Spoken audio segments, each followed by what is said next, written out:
स्वास्थ्य क्षेत्रको सबै कुरा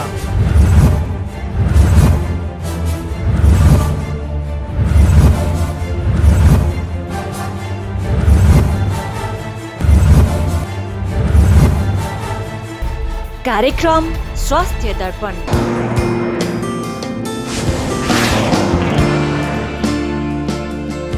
आदरणीय दर्शकहरू, कार्यक्रम स्वास्थ्य दर्पणमा हार्दिक स्वागत गर्न चाहन्छु। म प्रस्तोता सन्दीप कुमार श्रेष्ठ। हामीले स्वास्थ्य दर्पणमा विश्व मधुमेह दिवस 2021 को विषयवस्तुलाई प्रस्तुत गरिराखेका छौँ। हामीले मधुमेह रोगका बिरामीहरूलाई चेक गर्ने विभिन्न डाक्टर साहबहरूको विचारलाई दिवससँग सम्बन्धित बनाएर प्रस्तुत गरिराखेका छौँ, कार्यक्रम निर्माण गरिराखेका छौँ। यति बेला हामी वरिष्ठ फिजिसियन डाक्टर भोजराज अधिकारीज्यूसँग हामी मधुमेह रोगको विषयमा यो दिवससँग जोडेर कार्यक्रमलाई निर्माण गर्ने कोसिस गरिराखेका छौँ। उहाँसँग गरेको कुराकानीलाई हामी प्रस्तुत गर्दैछौँ। अब यो दिवस चाहिँ हरेक विषयमा एक दिन मनाउने, 364 दिन चाहिँ त्यसलाई अङ्गीकार गर्ने हो। अब हामीले मधुमेह दिवस मनाउँदै गर्दा यसले दिएको थिमलाई चाहिँ आजको दिनलाई अरू 364 दिन चाहिँ अपनाउने दिन हो र आज चाहिँ यसो गरिँदैछ भनेर विश्वभरि यसले एउटा चहल पहल म्यासेज सन्देश दिएर जीवनमा त्यसलाई चाहिँ ढाल्न प्रयास गर्ने हो। यसमा 3-4वटा फ्याक्टर छन्। सबैभन्दा इन्ट्रेस्टिङ एउटा फ्याक्टर म भन्छु। म अहिले 40 वर्षको भएँ, यो उदाहरणको लागि हो। म जन्मदा नसर्ने रोगहरू चाहिँ र सर्ने रोग 2/3, नसर्ने रोग 1/3 थियो। 40 वर्षपछि नसर्ने रोगहरू 2/3, सर्ने रोग 1/3 मा झऱ्यो। यसको कारण चाहिँ नसर्ने रोगहरू भने पनि त्यो कीटाणुबाट नसर्ने हो, त्यो आफ्नो ठाउँमा छ। तर जीवनशैली, त्यसले भोग्ने चिजहरू, त्यसमा फलो गर्ने तरिकाहरू चाहिँ एउटा खालको चाहिँ अहिले आएको परिवर्तन, सामाजिक परिवर्तनले गर्दा, मानिसहरूको चाहिँ ट्रान्जिसनले गर्दा, जीवन भोग्ने तरिकाले गर्दा, जस्तो मोटोपन, धेरै मेहनत नगर्ने, व्यापार व्यवसायहरूमा चाहिँ बढी मेहनतहरू कम हुने, खानपानको शैली, अहिले मोडर्न टाइपको चाहिँ सोसाइटी, यी सबै कुराहरू र अनि इन्क्रिज पपुलेसन पनि त्यही रेसियोमा बढ्दैछ। पहिला हामीसँग डाटाहरू थिएनन्, रेकर्डहरू थिएनन्, धनी मानिसहरूमा मात्रै यस्ता रोगहरू हुन्छन् भन्ने थियो। अहिले धेरै तलसम्म चाहिँ पहिचानको पहुँचहरू पुग्यो, मानिसहरूले परीक्षण गर्न थाले। खास रोग पत्ता लगाउनु चाहिँ एक हिसाबले भन्दाखेरि नकारात्मक मात्रै सन्देश होइन। तपाईँको हरेक वर्ष हामीले कार्यक्रम गरेको आधारमा एवेरनेस बढ्दा मानिसहरू बढी परीक्षणको दायरामा आए, उनीहरूले परीक्षण गर्न थाले, रोग पत्ता लाग्यो र त्यसले एक प्रकारको चाहिँ कन्ट्रोल मेकानिजममा राम्रै गर्छ। तर यहाँहरूले भने जस्तै अब भनौँ न 1980 मा जम्मा टोटल गरेर जम्मा 4 मिलियन होइन भनेको चाहिँ करिब चाहिँ अहिले 40 देखि 45 मिलियन भनेको ठुलो सङ्ख्या हो। त्यो चाहिँ एकदमै सत्य हो। अब यस्तो छ, प्री डायबिटिज र डायबिटिज, जस्तो एउटा डायबिटिज मात्रै उदाहरण दिँदा त्यो रोग रहेका व्यक्ति कति, त्यो रोगबाट प्रभावित हुन सक्ने कति भन्ने हुन्छ के। प्रभावितहरूलाई चाहिँ डाटाले रेकर्डमा राख्दैन, तर ती आज प्रभावित हुन सक्ने मानिसहरू अर्को वर्ष चाहिँ रियल रोगी हुन सक्छन्। जस्तो ओल्डभरि डायबिटिजको सङ्ख्या कति भन्यो भने करिब 8%, ओल्डभरि प्री डायबिटिजको सङ्ख्या कति, डायबिटिज रिस्कमा भएका मानिसको सङ्ख्या कति भने 6.5%। ती 6.5% मानिसहरूले उचित जीवनशैली अपनाएनन् अथवा उनीहरूले चाहिँ जुन तरिकाले रोगको नेचुरल हिस्ट्रीलाई परिवर्तन गर्न सक्नुपर्ने हो गरेनन् भने त अर्को वर्ष त तिनीहरू त डायबिटिजको लिस्टमा थपिन्छन्। त्यसले गर्दा चाहिँ यो खालको चाहिँ भोगाइ भोगेको हो भन्ने तथ्याङ्कहरूले देखाइएको छ। हामीले आज पनि बिरामीहरूले के गर्नुहुन्छ भने सुगर छ भनेपछि खाली पेटको सुगर चेक गर्ने, खाना खाएपछिको सुगर चेक गर्ने। मैले भन्नु पर्यो भने चाहिँ उच्च रक्तचाप मधुमेह चाहिँ रोग नै होइन, यसको कम्प्लिकेसन चाहिँ रोग हो। त्यो सुगर लेभल बढी हुनु रोग होइन, प्रेसर लेभल बढी हुनु रोग होइन। सुगर अथवा प्रेसर बढेर आँखामा हान्नु, मुटुमा हान्नु, मृगौलामा हान्नु, कुनै कम्प्लिकेसन गर्नु चाहिँ रोग हो। र त्यसको प्रिभेन्सनको लागि हामीले अहिले दबाई खाइरहेछौँ, क्युरेटिभ ट्रिटमेन्ट हामीले गरिरहेको छैनौँ। यो एकदम बुझ्न जरुरी छ। यो क्युरेटिभ ट्रिटमेन्टको फिल्डमा हामीले काम गरेको मानिन्न, हामीले ट्रिटमेन्ट लेख्दै पनि। त्यसो भएको हुनाले बिरामीहरूले चाहिँ आफूलाई होलसम एप्रोचमा, 3वटा एप्रोचमा ढाल्न जरुरी देख्छु म। एउटा खानपानसँग सम्बन्धित कुरा, अर्को जीवनशैली यापन गर्ने तरिकासँग सम्बन्धित कुरा, र तेस्रो औषधिबाट निर्धारित लेभलमा आउने कुरा। यी 3वटै कुराहरू सापेक्षिक हुन्, एउटाको अर्को सहयोगी हुनसक्छ, तर एउटा बिना अर्को पूर्ण हुन सक्दैन। एकदमै सही कुरा गर्नुभयो। जस्तै डायबिटिजको औषधि खाउँ, औषधि समयमा खाउँ, औषधि नखाए यो हुन्छ भनेर एवेरनेस फैलाउने क्रममा अहिलेसम्म एउटा पनि नारा छैन। 1991 बाट 2021 मा हामी आइयो, अहिलेसम्म कुनै पनि नारा छैन। अहिले पनि हेर्नुस् त नारा के हो त, डायबिटिजको पहुँच बढाउँ, मतलब त्यसको हेरचाहको पहुँच बढाउँ। हेरचाहको पहुँच बढाउँ भनेको पहिलो कुरो परीक्षण गर्नुपर्ने पपुलेसन आइडेन्टिफाई गरौँ। दोस्रो, आइडेन्टिफाई भइहाल्यो भने उसले आफ्नो स्थिति के हो बुझौँ परीक्षण गरेर। बुझिहालियो भने त्यसलाई चाहिँ चिकित्सकको निगरानीमा पुर्याउँ र कम्प्लिकेसन रेट कम गरौँ भन्ने हो नि त। एक्सेस टु डायबिटिज केयर भनेको हरेक हिसाबले, चाहे परीक्षणको चिजमा होस्, चाहे उपचारको चिजमा होस्, चाहे एकचोटि डायबिटिज भएर एउटा ड्यामेज भएको मान्छेलाई समाजमा पुनर्स्थापित गर्ने केसमा होस्, यो सबै फिल्डमा काम गर्नुपर्छ। औषधि मात्रै पूर्ण चिज होइन र डायबिटिजमा चाहिँ हेल्थ र एजुकेसन, अझ म त हेल्थ दिने कुरा त डाक्टरले मात्रै जाने पुग्छ होइन, औषधि दिने कुरा, तर एजुकेसनको पार्ट त डाक्टर प्लस बिरामी दुवैले बुझ्न जरुरी छ भन्छु। पोलिसी लेभलमा सरकारले जस्तो किडनी फेल भइसकेपछि डायलाइसिस गर्नेलाई उपचार निशुल्क गरेको छ, तर डायलाइसिस गर्नुपर्ने किडनी फेलको नेपालको कन्टेस्टमा नम्बर 1 र नम्बर 2 को अझ त उच्च रक्तचाप र मधुमेह नै हो नि त। भनेपछि यिनीहरूको पपुलेसनसम्म 3 करोड जनतामा जानु पर्यो भने गर्न सक्ने के हो सरकारले पहिचान गर्नु पर्यो कि त्यो ग्रासरुट लेभलमा त्यो परीक्षणको दायरा बढाइदिने बित्तिकै त हामी टाइमली आइडेन्टिफाई गर्न सक्छौँ। जस्तै उच्च रक्तचापलाई केही पनि होइन, वर्षमा एकचोटि ब्लड प्रेसर नाप्नुहोस्, त्यसले शरीरमा भविष्यमा हुनुपर्ने 13% हताहती कम गर्छ। वर्षमा एकचोटि ब्लड सुगर नाप्नुहोस्, त्यसले नयाँ भविष्यमा सुगर, अर्को वर्ष सुगर हुन सक्ने 21% सम्भावना कम गर्छ। तथ्यहरूले त देखाएको छ।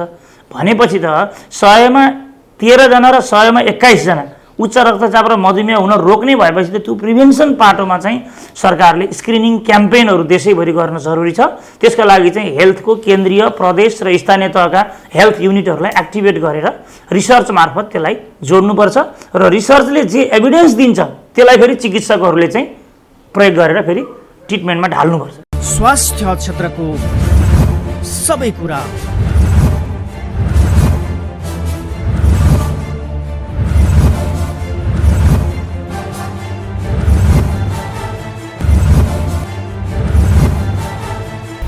कार्यक्रम स्वास्थ्य दर्पण।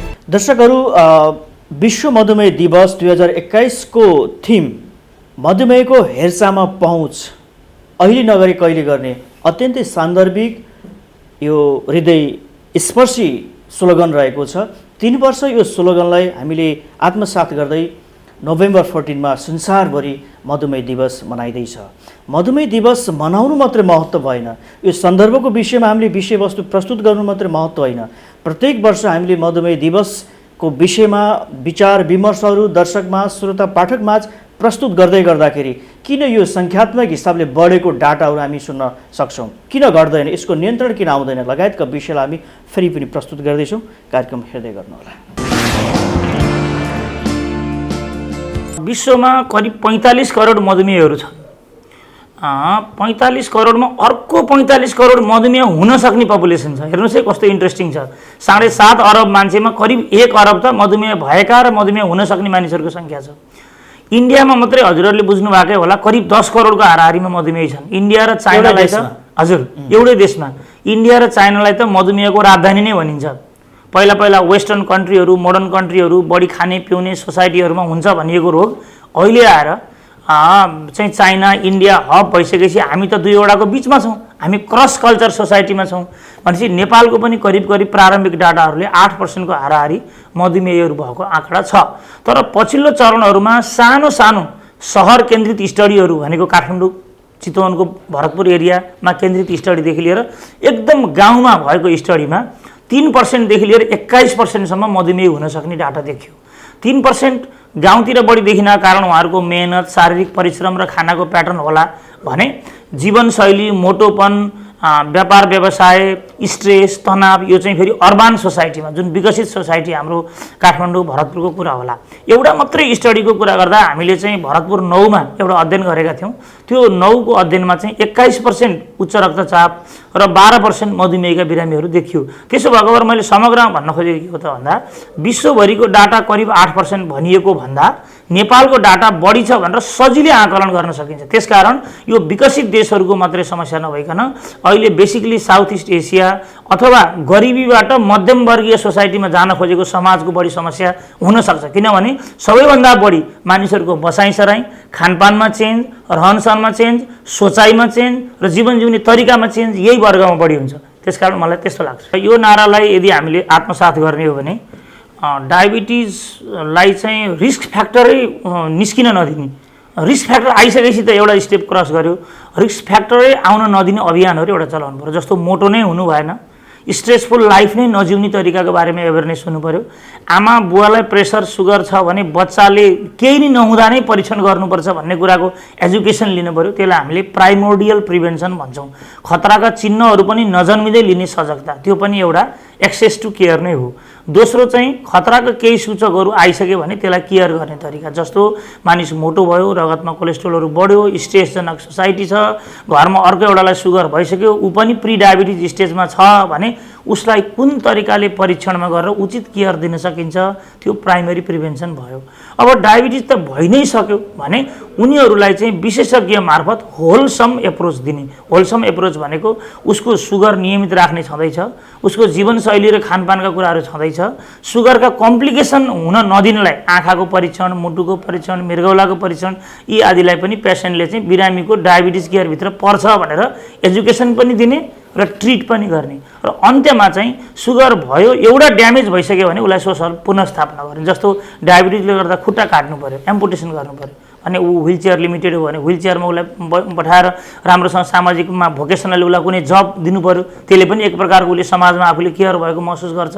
गर्दा यी चारवटै एस्पेक्टमा हामीले एड्रेस गर्नलाई यो नारा, त्यसो भएको भए यो नारा 1 वर्ष मात्रै नभइकन 3 वर्षसम्म यसलाई चाहिँ फुलफिल गरौँ भनिएको हुनसक्छ। हाम्रो आफ्नै डिन भनेर diabetes endocrine society of Nepal छ। त्यस्तै पब्लिकबाटै मधुमेहको एवेरनेसको लागि मधुमेह समाज छ। त्यस्तै मधुमेही रोगीहरू भित्रैबाट आफै रोगी भित्रबाट रोगको नेतृत्व लिएर मधुमेह भोलुन्टियर समाज छ, स्वयंसेवक समाज छ। त्यस्तै मधुमेह नेपाल भन्ने समाज छुट्टै पनि छ, फेरि केन्द्रीय समाज पनि छ।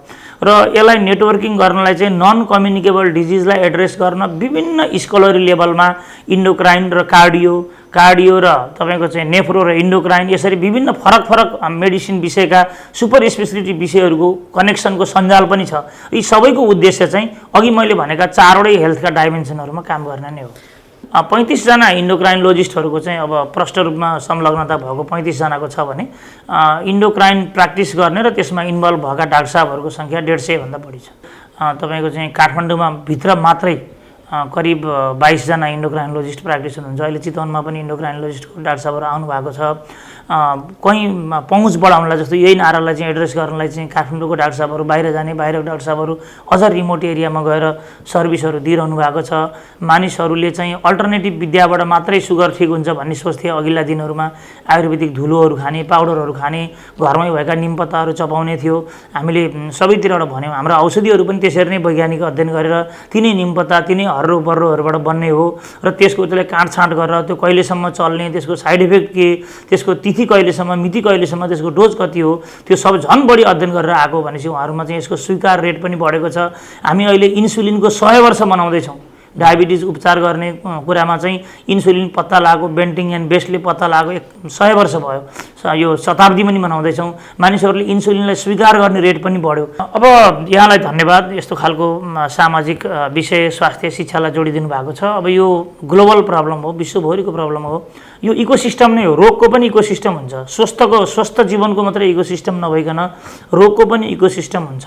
नसर्ने रोगहरू भनेर कीटाणुको कारणले गर्दा एकबाट अर्कोमा कोरोनाले जस्तो नसरे पनि हामीले यो कोरोनाको महामारीको समयमा के बुझ्यौँ भने दीर्घकालीन रोगहरू शरीरमा रह्यो भने अर्को रोगले पनि मौका खोज्दो रहेछ र त्यो बेलामा ती व्यक्तिहरू नै फेरि प्रताडित हुनुपर्दो रहेछ भन्ने त हामीले बुझ्यौँ नि त। कोरोनाको महामारीमा बढीभन्दा बढी त डायबिटिजकै बिरामीहरूलाई हामीले गुमाउनु पर्यो।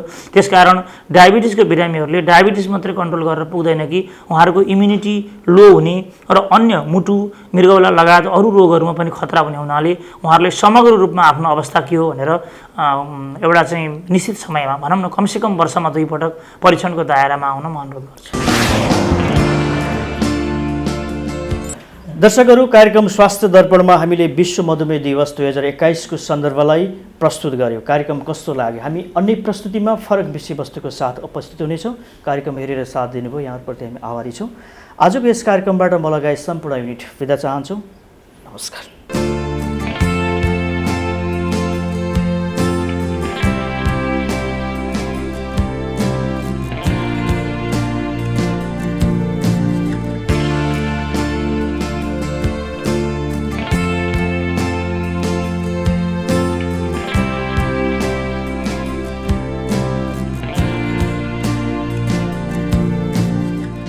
स्वास्थ्य क्षेत्रको सबै कुरा